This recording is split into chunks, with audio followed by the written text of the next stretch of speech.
Alright, so this is the first video, well, not the first one that I ever do, but I think this is a way I'm going to use, a technique I'm going to use to present you the videos, is to voiceover. So here I've just grabbed some emery sticks. I've made a video on how to make them, so I will try to link the video down below if you want to know how to make them. And it's a very effective and cheap way to make pre-polish sticks, because in essence that's what they are for. The emery paper is a paper that has different grits. You can order it in different grits, and that will be used for the pre-polish. So I will use the 240. So you go from the lowest grade to the highest grade. So it always works that way. So you can start off at 400, 240 or 400 and go up to 1,000 or 2,000, even if you really want a mirror polish, a mirror finish. So the technique I'm going to show you there is the basic technique that we see and we learn in school, I guess, and what is taught also in books. It's the cross method, if I can say. It's to go just in one direction, all in one direction, and be also like you will see that the paper will wear off, the emery paper will wear off, and that's why when it's too used off you just switch and change and turn around, flip around the stick so that you have a nice smooth grit to do the work. And so you always go in one side, then you flip the what you're working on like a quarter, and you do the same thing. That's why we call it the kind of cross method in French. Méthode en croix, we could say, yeah, because it's the easiest way to be sure that the metal will be marked, and more so that the small micro abrasion that is done with the emery paper will be in both directions. So by the end, as you go with finer grits, the small kind of scratches and all of this will be gone, and it will bring out the polish of the metal. I know it can sound a bit counterintuitive to scratch the metal to get a mirror polish, but that's how you do it actually, by just going starting from rough grit to really higher grit. You can stop around 800 or 1,000 depending on what you need. This is also a very useful tool that is some sort of scotch, but like thing that you can put, tape that you can put on your fingers to protect them, because you will see that here I'm doing a really accelerated version of what you should be doing. But keep in mind that if you want a good finish, a good polish, it will take a lot of time if you do it manually, because you could also use other tools, but I wanted to show you the cheapest, easiest and simplest method to do it. So you will have to take your time and go in one side, and as you saw, I just went in one side, trying to use all the length of my emery stick to really use the most of it. And after that I will have to switch the side to have my kind of cross direction, kind of, so to speak. So I decided to take the 240 grit because my ring, I didn't want it to be perfect. I like the fact that there are imperfections and that we can see kind of the marks I've let from the casting, because this ring has been casted with wax. So I just liked the fact of keeping it a bit raw and organic. But if you want a really good polish, you will have to use abrasive discs before using the emery paper to be sure you get rid of all the marks you do not want to see, because the emery paper at this stage and point in time in the jewelry making like step is you're about to finish, so all the big marks are gone, all the marks from soldering are gone, and you've pretty much you're nearly done with it. So now, as you see, I did it one way, so I'm switching to be able to do it the other way so that I have my cross pattern that will be effective.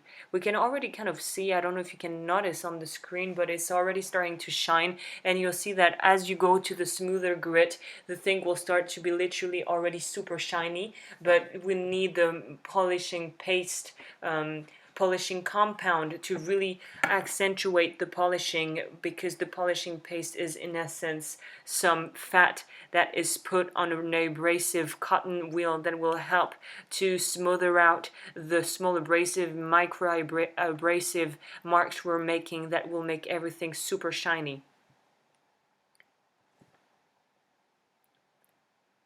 So it takes time because I didn't want to cut the video. I just switched and did all my grits from 240 up to a I mean 8. Yeah, I hate doing this. I think that was a Freudian slip. But polishing is really a part of the job that I just find tedious, long, and super annoying, but it's also really gratifying when you're finishing to see how you can get a really smooth polish. However, if you're really doing lots of jewelry, I mean big quantities, I would really advise you to invest in a tumbler. A tumbler is a device, a tool that can, I think I've made a review. I don't know if I made a review in English, but you can Google it up and or even YouTube it and see what it's like. But it will help to do all the tedious work that you do not want to do. However, the pre-polish is something that no matter what technique you'll be using, you will have to do it. But yeah, it's not my favorite part of the job. If I had a really big amount of jewelry to do and I would kind of like delegate this and hire someone to do this, because I just don't like doing it. For me, I don't find what's fun in that, but you have to do it, so I kind of had to learn.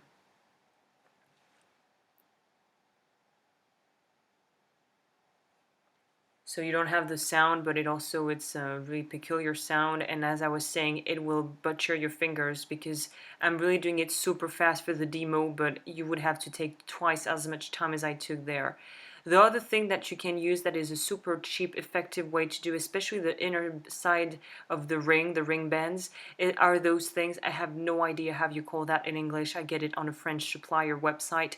And there are two types. One that is open through, and another, the ones that you can see on my wood plate that are closed on the top, and I would really advise you to go for the ones that are open from side to side, because it's easier. You gain time because you just have to put them on your flex shaft, and then you pre-roll some emery papers that you cut, and you just have to switch them. Whereas the ones that I have used so far that are closed on the top, you have to change each time in the flex shaft to change the grit, and it just takes more time. But I would say that whether you choose the method number 1 or number 2, if it's open through or slightly open, like halfway open, those are really a gain of time and of money, because and also more eco-friendly, because you just have to switch everything, and when you're done with the emery papers, you just throw them away, and you don't have to you can change it. It's not like those that are on the market that are just pre-made, but once it's over, you just throw it away with the kind of metal mandrel, which I find stupid. So this is a really great way to do it. Same thing, you have to go from really low grit to higher grit, and do the kind of same process as best as you can with the inside of the ring to be able to polish it. Going one side, I would say going clockwise, and then going counterclockwise to be sure you get everything inside. So this is what I'm going to do, because it's also a better, I wouldn't say better, but it's it's the fastest way to do it. Using the flex shaft is, again, you save so much time. So I will try to do it one way and then the other way, and as you see, it's really easy to use. Be careful with your fingers once again, because you can really do a mess if it goes on your finger, because it will emery your finger. So you will have your like, it will kind of pre-polish your fingers too, so be careful with that. And that's when you see you lose time, because you have to change things. Whereas if you take the split mandrel, you just have to change the little emery paper, and that's it. But I mean, it's a detail, but I mean, if you do a lot of that, you might want to save some time on that too. It's really satisfying to see how it works, because it's super efficient, and it will really do a great job really fast, actually. So here I think I did 400, and I went up to 600 or 800. and I didn't bother going upper than that, like on a finer grit than that. Now that we have something that looks pretty clean, everything's cleaned up, you can see the inside is really shiny, so it's a good sign. I could have pushed a little bit more the polish, but because I wanted to save up some time and not make a 20-hour long video, we're going to switch. As you can see, I put my mask. I would advise you to put your mask at every stage of the emery, of the pre-polish and the polish. But because you can't hear me in the French version if I have the mask on, I had to kind of do without it. But I would advise you to have the mask at at all times, as much as you can. Those are the two, actually. I have three that I really like, and those are the two main ones that I'll be using. Those are cotton buff wheels. The one on the right is fluffier than the one on the left, and the one on the left is the one that I will start with. The Gaze-Wayne is a super nice compound, polishing compound that works like alone, so it's also a gain of money because usually you have at least 2 abrasive compounds for the polish. But I use that I've been using it for years. I think it's German. I don't know if you can find it in America. I will try if I can find it on eBay to put links if you want to try it out. It's really good. It lasts a long time. I've been having this for over 4 years, so yeah, that's how little you need to use to have a good effect. I will be using the cotton, the one that is not too hard. It has to be medium. Unfortunately, I don't have much choice with the French retailers, so I just take what I have, and those are the ones that I use the most. But as you will see, because I will show you right there. So this is, you need to use, if possible, the cross method also for the polishing, but I didn't really bother, but it's better if you keep doing the cross method. As you can see, I stopped there to show you one of the mistakes that can happen if you put way too much polishing compound on the wheel, and if the wheel is too old and you're going too fast, the speed is too strong on the flex shaft. So I had to make a change and switch for a newer version because this one is old, and I've put way too much polishing compound on it. But don't worry, the black will wear off as we use something after to clean it up. So I use the ones that are on the French website, so I will not bother mentioning them. Actually, this one is better than the previous one because it's slightly larger, so it will do a better job on doing like bigger, wider surfaces to polish.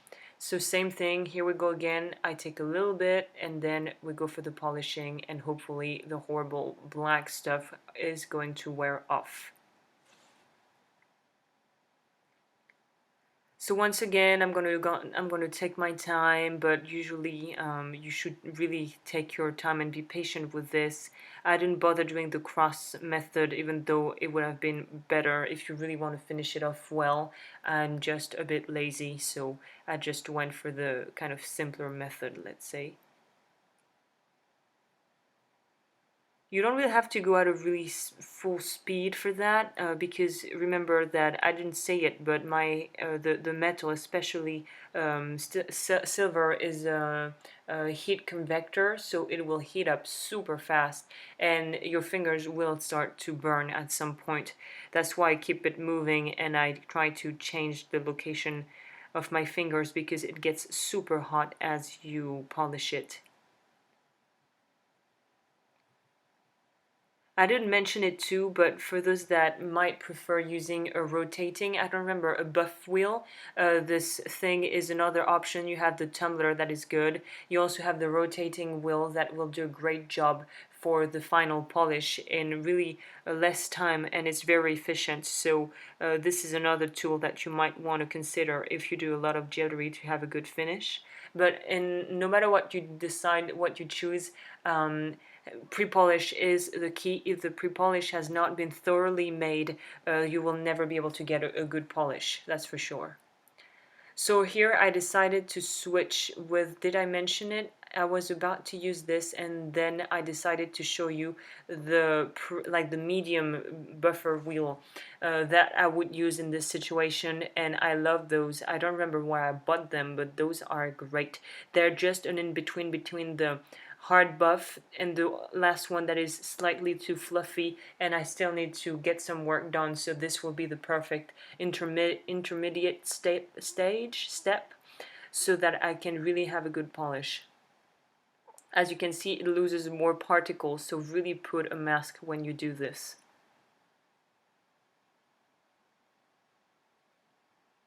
We can already we're starting to see that some like the light reflects better and it's starting to get all shiny, so this means that you're pretty much on the right track.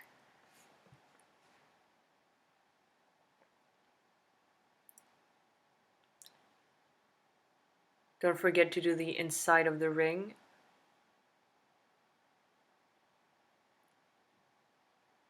I really like those cotton things. They work really well for this type of for anything actually. And obviously, if you have bigger pieces like bracelets and cuffs, you might want to use a rotary kind of wheel, like buffing wheel, because this is the kind of, I show you the method if you have really not a lot of you don't have perhaps a lot of a big budget to buy all the stuff. This is like the simplest method, and at the same time there are more efficient and time-saving methods, but this is the kind of basic one to start off with. There are also other tools like I was mentioning, but I just mentioned you here on purpose, only the stuff that that are the most commonly used and the easiest to access to.